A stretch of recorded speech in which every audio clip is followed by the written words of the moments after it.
Welcome back. Dr. Juliette Tuakli has had over 30 years in public health and clinical pediatrics and provided public health, child and reproductive health and HIV service delivery in Ghana, Zambia, Kenya, Rwanda, the US and the UK.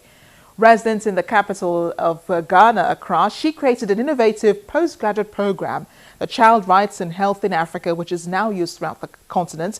She's one woman who has had to use her profession for the greater good, as she has been critically involved in the implementation of Ghana's successful national HIV AIDS program.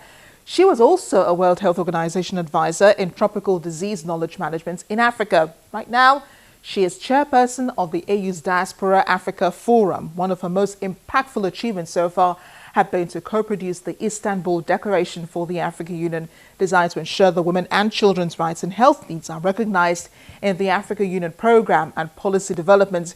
Oh, and did I mention that she was the first woman president of the Rotary Club of Ghana? No wonder she was honored as a woman of excellence. What an evening it's been, watching women being honored by fellow women in Africa. How does that feel? Oh, I think it's supremely special.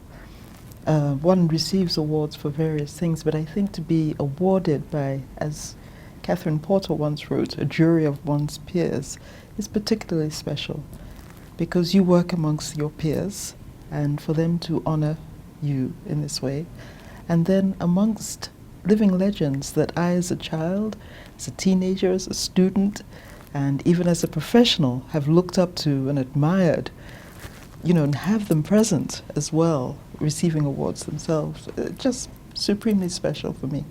So what do you say to younger women who are looking up to you for inspiration and some leadership? Oh, I strongly believe in always remembering to attempt to influence positively younger women around me. I've always felt it important for any professional woman to do that. Any successful woman needs to do that, because there are many young ladies who lack the self-confidence. Sometimes they lack people to tell them that they can or cannot do certain things. And as soon as they come into your sphere of influence, I think it behoves you to take the extra time to let them know that there's nothing special about you. They could be you one day too. Because essentially somebody did that to me, yes. And I think that that's something I've always valued.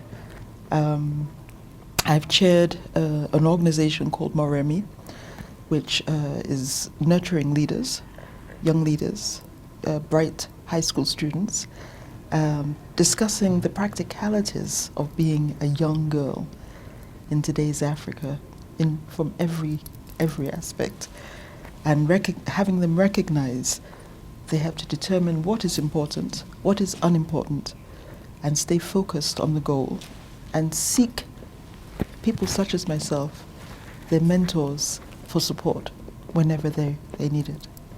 And even when they don't, just to chit-chat and be there for them as a third parent. I'm sure that when you began to chase your dreams, there were voices that you heard at those early days. What were some of the things, what were some of the negative voices that you heard, some of those words that tried to discourage you from chasing your dreams? The emphasis on getting married rather than pursuing a profession, always couched well, as in, you won't be able to become a mother. And that's a lie we hear often, actually. Oh, one hears it all the time. You won't be respected by the women in your community, by your family members. I think those are the two that I heard a lot of. And just that I wouldn't be able to do it. That I simply just would not be able to do it. I wouldn't have the stamina, I wouldn't have the ability, I wouldn't have, God forbid, the intelligence. Yeah. I think one of the biggest lessons I had to learn was not to hear the voices. To absolutely believe in myself enough that I didn't seek the approbation of others. And have you ever been afraid of climbing the ladder of success? I don't believe so, no. That's why I can't answer the question, because I don't know what, no. I don't think I've ever had that problem. I think my biggest problem has been not to serve as a model for others, younger, around me. I think that's a bigger concern for me than the fear of success. I've not, in fact, may I speak? I'll never forget one day in the kitchen making something, and one of my daughters, only 8, 9, I was speaking with someone. I must have been speaking with someone on the phone, and I must have said something to the effect that when I become successful, and I remember her waiting until I'd finished, and she said, "Mom, what do you mean by waiting until you're successful? You are successful. I mean, just look at you. You're a Harvard professor. You're a black woman in that position. Nobody else I know is in that position. You've bought this beautiful house in the middle of a place that no other people have bought." I mean, she began to list things that I had never consciously associated as being symbols of success, if you will. And I had to hug her, thank her, and realize it's important to know when you have become successful sometimes too. But I've never doubted that I would be successful. There are many layers to being successful. I think some of the challenges you impose on yourself, some of the challenges are imposed by society. I think that it's important that you choose which ones are important to you and know when you've superseded them. Well, thank you, Dr. Tuakli. I have truly been inspired. Well, thank you very much.